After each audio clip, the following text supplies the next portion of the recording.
हे दोस्तों, स्वागत है आपका एक बार फिर इस खास शो में। मैं सीए विकास सोमानी आज आपके सामने एक नया टॉपिक लेके आया हूं। उस टॉपिक का नाम है प्रधानमंत्री गरीब कल्याण योजना।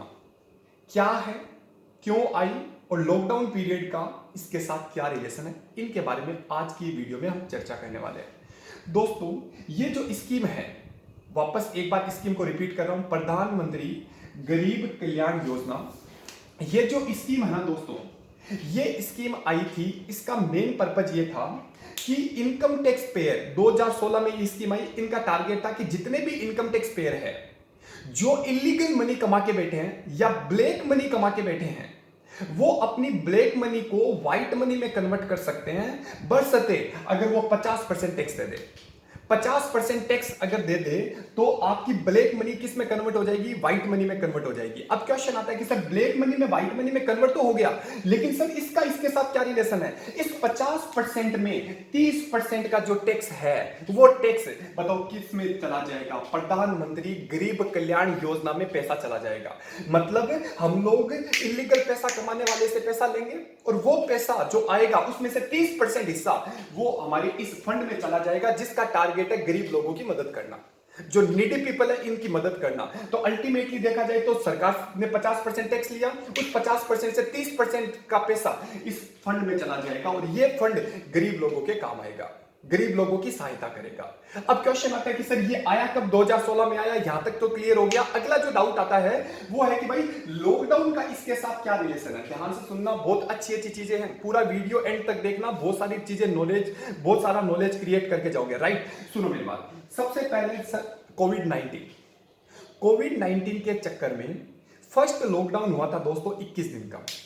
जैसे ही लॉकडाउन अनाउंस हुआ उसके अगले दिन हमारे देश के माननीय प्रधानमंत्री नरेंद्र मोदी ने अनाउंस किया कि 1,70,000 करोड़ रुपए हम लोग ट्रांसफर करेंगे। बताओ कहां पे? प्राइम मिनिस्टर गरीब कल्याण योजना, जिसका पर्पज ये था कि वो पैसा पुअर लोग, नीडी जो पीपल है उनके हाथ में जाएगा, ताकि जो कोविड 19 का असर हमारी इकोनॉमी के साथ साथ जो छोटे छोटे वर्कर है जो डेली वेजेज अर्न करते हैं उन पे कम से कम पड़े, उनको टाइम पे खाना मिलता रहे, उनको टाइम पे राशन पानी मिलता रहे, उनको टाइम पे जो जो फैसिलिटी जीने के लिए चाहिए वो उनको मिलती रहे, ताकि वो अपना जीवन निर्वाह कर सके। राइट।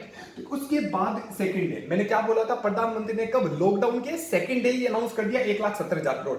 सेकंड पॉइंट यह आता है कि उसी सेकंड डे में हमारे जो फाइनेंस मिनिस्टर है, फाइनेंस मिनिस्टर कौन है बताओ?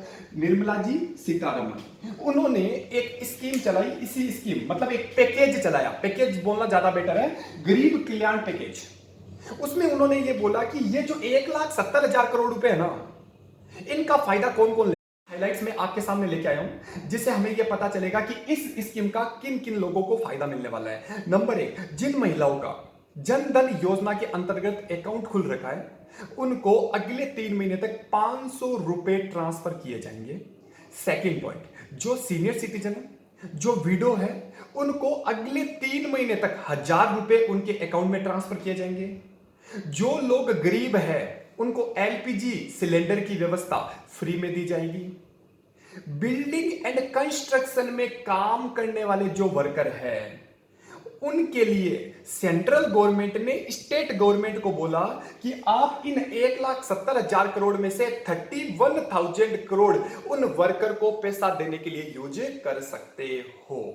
उसके बाद आपको पता है दोस्तों, लगभग अगर बात करें 5 करोड़ फैमिली ऐसी है जो एम नरेगा का फायदा उठा रहे हैं, महात्मा गांधी नरेगा जो स्कीम है उसका बेनिफिट उठा रही है। तो उन लोगों को कम से कम 2,000 रुपए की इनकम तो मिलनी ही चाहिए।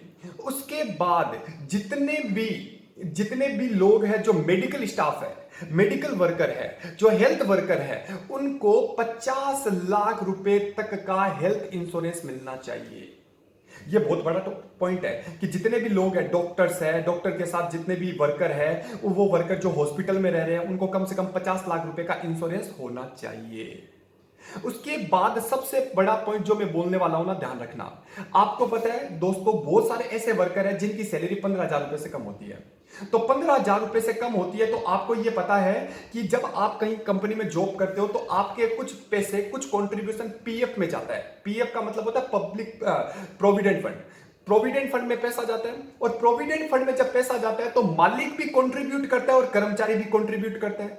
तो अब यह बात आई है, लॉकडाउन पीरियड में हम कंट्रीब्यूट कैसे करेंगे? तो सरकार ने बोला कि अगले 3 महीने तक जो पीएफ में कंट्रीब्यूशन जाएगा वो भी गवर्नमेंट आपका कंट्रीब्यूशन करेगा, कि भाई हर एक परिवार को 5 किलो आटा मिलेगा, 5 किलो चावल मिलेंगे, 1 किलो दाल हर हाउस होल्ड को मिलना चाहिए, और ये इसका फायदा 2 सेगमेंट में ले सकता है। उसके बाद इन्होंने एक लास्ट पॉइंट बोला कि बैंक ब्रांच है ना, ओपन रखने का प्रोविजन होना चाहिए। प्रोविजन होने का मतलब है कि यार बैंक है ना ओपन रहनी चाहिए। हाँ, हो सकता है पूरे टाइम में ओपन नहीं रहे, कुछ लिमिटेड टाइम के लिए ओपन रहना चाहिए। तो दोस्तों ये कुछ हाइलाइट्स थे जिसको मैंने आपके साथ शेयर किया है, जिसके बारे में आपको आइडिया होना चाहिए। और क्वेश्चन, लास्ट क्वेश्चन एक आ सकता है कि सर ये अप्लीकेबल कब से है? दोस्तों ये अप्लीकेबल है 1/4/2020 से अप्लीकेबल हो चुकी है। तो मतलब अप्रैल, मई और जून तक का इसको फायदा मिलने वाला है। तो दोस्तों अपन को ये पता होना चाहिए था कि ये पैसा कहां कहां यूज होने वाला है, हमारे फाइनेंस मिनिस्टर क्या बोल रहे हैं, हमारे प्राइम मिनिस्टर जो है वो क्या बोल रहे हैं। अगर दोस्तों ये आपको वीडियो अच्छा लगा, अगर आपने नॉलेज गैदर किया, तो इस वीडियो को लाइक करना और ज्यादा से ज्यादा अपने दोस्तों को शेयर करना। चलो बाय बाय, टेक केयर।